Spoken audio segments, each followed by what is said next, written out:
यह है दिव्य अस्त्रों की गाथा, एक ऐसी श्रृंखला जहां हम जानेंगे उन अद्भुत और अलौकिक शस्त्रों की कहानियां जो केवल युद्ध का साधन नहीं थे, बल्कि ब्रह्मांडीय शक्तियों का मूर्त रूप थे। पिछली कड़ी में हमने जाना पिनाक धनुष की रहस्यमयी गाथा, वह दिव्य धनुष जो भगवान शिव के हाथों में सुशोभित होता था और जिसकी प्रत्यंचा से छूटा हर बाण केवल संहार नहीं, सृष्टि के नवचक्र का प्रारंभ था। अब प्रस्तुत है इस श्रृंखला की 16वीं कड़ी, एक ऐसे अस्त्र की कथा जो केवल शस्त्र नहीं अपितु दिशा, न्याय और धर्म का प्रतीक था। यह है रुद्रास्त्र की गाथा। रुद्रास्त्र का उद्भव तब हुआ था जब ब्रह्मांड में अन्याय और अंधकार की परछाइयां गहराने लगी थीं।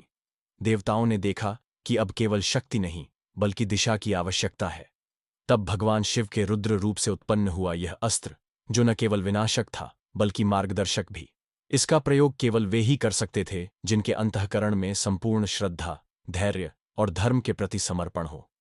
जब राक्षसों ने वेदों को लुप्त कर दिया, जब धर्म का स्वर लुप्त हो गया, तब महर्षि अत्रि ने भगवान शिव का ध्यान किया। उनके तप से प्रसन्न होकर भगवान रुद्र प्रकट हुए और उन्हें रुद्रास्त्र का ज्ञान दिया।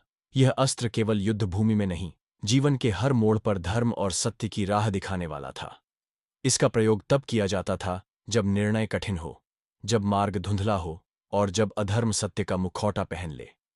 रुद्रास्त्र को जब साधक द्वारा उच्चतम ध्यान और मंत्रों के साथ जागृत किया जाता, तब उसकी अग्निशिखा आकाश को चीरती हुई उस स्थान तक पहुंचती थी जहां अधर्म छिपा होता। यह अस्त्र शत्रु का अंत तो करता ही था, परंतु उपयोगकर्ता के चित्त को भी निर्मल करता था।